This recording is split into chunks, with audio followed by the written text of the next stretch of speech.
Is it difficult or easy to maintain a degree of a sort of objectivity, if that's even important in terms of documenting this stuff? I mean, particularly because you are around people who might potentially be shot. I mean, is it more important, less important to do that because you might have a degree of sensitivity, or?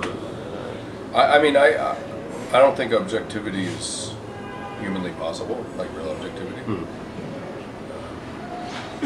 I don't think the reporters in World War II were objective about the American soldiers they were covering versus the Nazis. They weren't objective, and I don't think they should have been.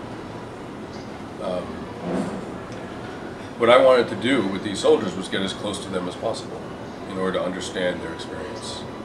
I wasn't reporting on the wider war, on the politics of the war. I was trying to understand the soldiers. And soldiers are extremely subjective about what they're doing. They don't have an objective, sort of like detached viewpoint. I mean, they want to get home alive. They want to do their job well. It's like, and they're not really debating the nuanced possibilities of whether the enemy has a point here or something. Like they're not doing it. And so, I wasn't really trying for objectivity, but I was trying for realism. You know, I wanted to make a movie that put people there, and I worried constantly that someone we were close to was going to get killed, that any of them were going to get killed, you know. And but that didn't change what I was trying to do. Sometimes those guys did things that, you know, it was really troubled me. That was part of the story we were telling. You know, they dropped a bomb. I mean, the guys didn't, but the command dropped a bomb on a house and killed civilians. I mean, it's horrifying, but that was the story. You know, American soldiers got killed, and you know, at one point, this guy just had a breakdown in the middle of a firefight and just started sobbing.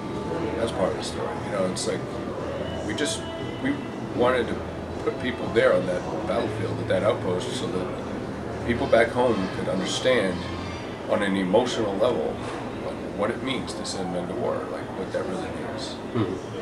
Not because we're saying it's good or it's bad, just what it means. Well, once you, at what point do you start seeing sort of a narrative forming? I mean, do you just call all the footage, and then once you get into the editing room, you start figuring it out, or you know, pretty quickly do you see something emerging that is a through line for the stuff that you're capturing? All right, well, it wasn't a narrative, but our sort of ethos about it was that from pretty early on we decided that there'd be nothing in the movie that the soldiers didn't have access to. So we didn't go home and talk to the families because the soldiers weren't. They were stuck there. We didn't, you know, talk to the general about an overview about the strategy in the Korangal, because soldiers cannot go up to a general and ask for an explanation of what they're doing. We confined the movie to what their world was confined to. The advantage of that is that you never break the illusion, you never break the dream that you're there. You know, with the documentary, as soon as you cut to an expert in an armchair, you're not there. You're not inside the topic. We didn't want to do that. We wanted to make you feel there, the way a Hollywood movie does. You know, you watch Saving Private Ryan, you're on the beaches of Normandy. That's the power of a Hollywood movie, is that it promotes the illusion that you're actually inside the story. We wanted to do the same thing, except that all the footage was real. There were actors. This is reality, but you're inside it. After we got home, you know, we had 200 hours of footage or so, and we decided that the narrative would be roughly linear. Like, you arrive in the beginning in the valley, you know, and the year goes by, and then they leave. But there was an emotional narrative which is more complicated, and that was the thing that we really sort of worked on. But it is a sort of linear, in terms of events on the ground, it's a linear narrative. One of the things that I was really sort of stricken by when I was watching the movie was the sort of practicality of what these guys were doing. I mean, the speech that is given at the end of this, towards the end of the movie, to motivate these guys is not about you know, upholding ideals as much as it is like going out and just getting these guys energy out of the headspace of being afraid and into the headspace of being willing to go out there and take out these guys. You know, how, I guess because you are in a position where you are at least sort of ultimately going to be a little bit outside this, was it, how difficult or easy was it to sort of make sure that your focus stayed on sort of the practicality, the visceral experience of being in this environment, as opposed to maybe more taking a more contemplative, if not even sort of potentially judgmental sort of attitude about what you're documenting?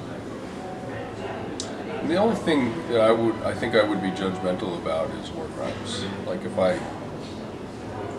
saw them intentionally or carelessly kill civilians, the point of my work is to bring out, to expose abuses against civilians, to expose hardship and suffering by civilians, and the hardship and sufferings of the Afghan people in the 90s was just unspeakable. Ironically now, it's probably the lowest level of civilian casualties in that country in 30 years. So as bad as it looks in the newspapers, if you take the sort of big perspective, starting in 1979 when the Soviets invaded, as weird as it is to say, this is actually pretty good, you know, and that's the focus of my reporting. So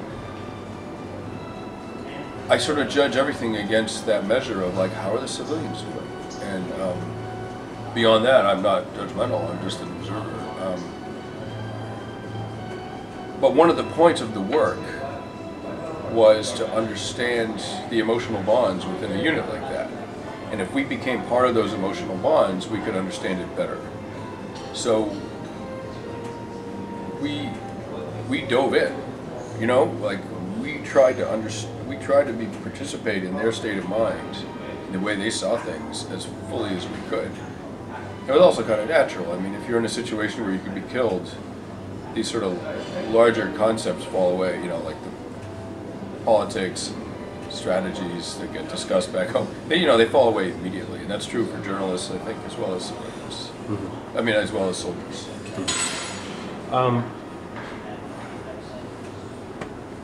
What was there any? I mean, you know, the sequence with the firefight where one of the soldiers gets killed and they're all sort of reacting in the moment, you know, is so powerful.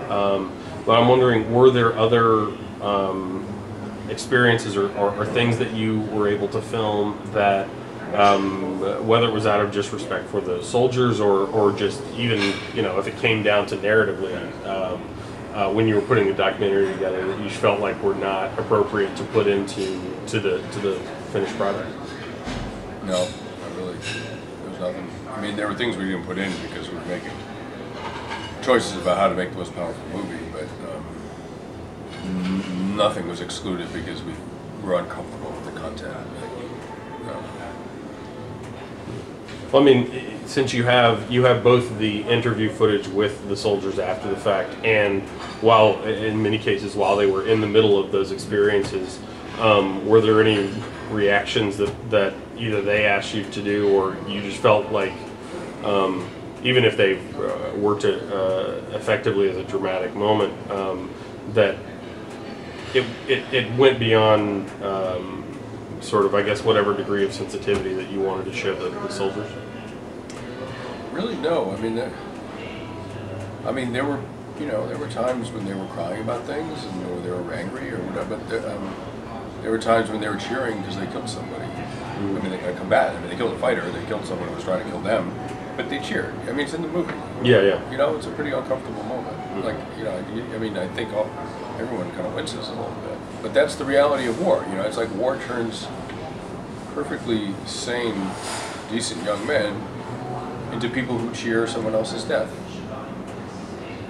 In the context, it makes complete sense. The guy's trying to kill you. Like, you're cheering the fact that he was not going to kill you because you killed him. Like, it makes total sense, but it's still a little shocking. But we wanted to shock. We wanted to, we didn't want the sort of like noble Hollywood version of warfare.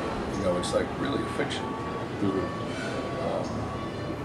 Or alternatively, the sort of like the sort of far left version, you know, understanding of warfare, where you know every American soldier is a war criminal. And, you know, like neither is true. You know, we wanted to show what it really is. So we really took nothing out. I mean, if anything, we made a point of putting things into the movie that were actually going to surprise people a little bit. Make them recalibrate their thinking.